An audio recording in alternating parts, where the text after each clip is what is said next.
What's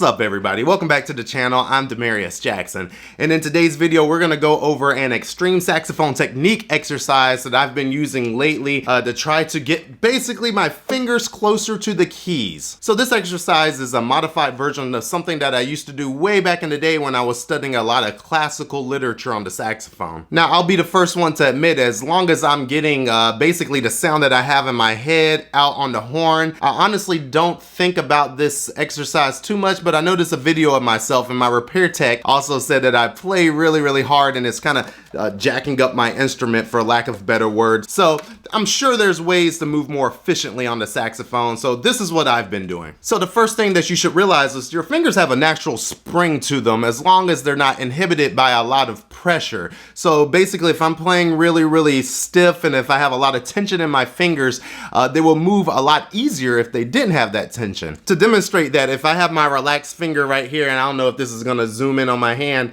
but basically I'll try to hold my hand as relaxed as possible, and if you notice, right, my finger just goes back without me really trying. So with that thought in mind, try to play with the least amount of tension as possible in the following exercise. So the first thing that I did was take these little pieces of cardboard and cut them up into little bitty squares. And what I like to do is start off just by using, one of them at a time.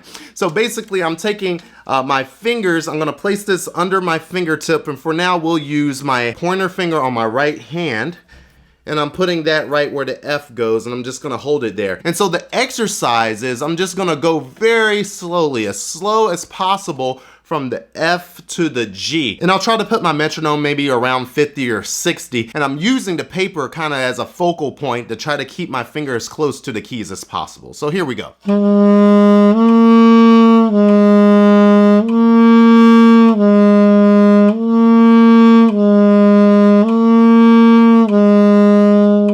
So the purpose of this first exercise is to move very slowly from the F to the G. And there's not gonna be a clear sound. It's not gonna be clearly F, G. There's gonna be a little bit of bend and smear and glissando in the sound. It's also important to think about your other fingers during this time. So personally, I really have to concentrate on keeping my other fingers on the pearls of the keys.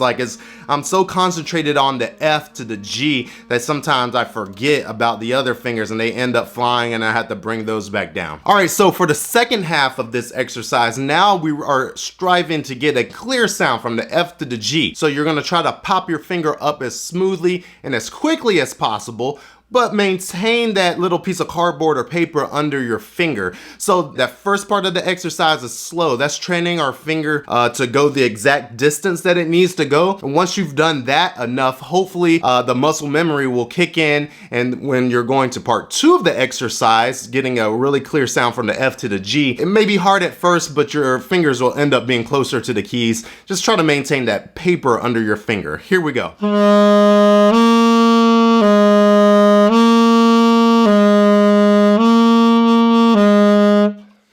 And so you could probably guess what else you need to do with this exercise. Move beyond the F and the G, go from D to E, E to F, F sharp to G, and so on and so forth. I personally just like to start on the F to G just to get my fingers going. But the goal of this exercise is get it up and down the entire length of the horn. The ultimate goal of this is to have a piece of paper under every single finger as far as 1, 2, and 3 are concerned, and 1, 2, and 3 on your left hand are concerned, and go up and down the horn, maybe be able to play a D major scale without any of those papers falling out and being really clear and sound from note to note. So I had a couple of clips at the beginning of the video. Here's a few more clips of some saxophone players for a little bit of motivation to get you started.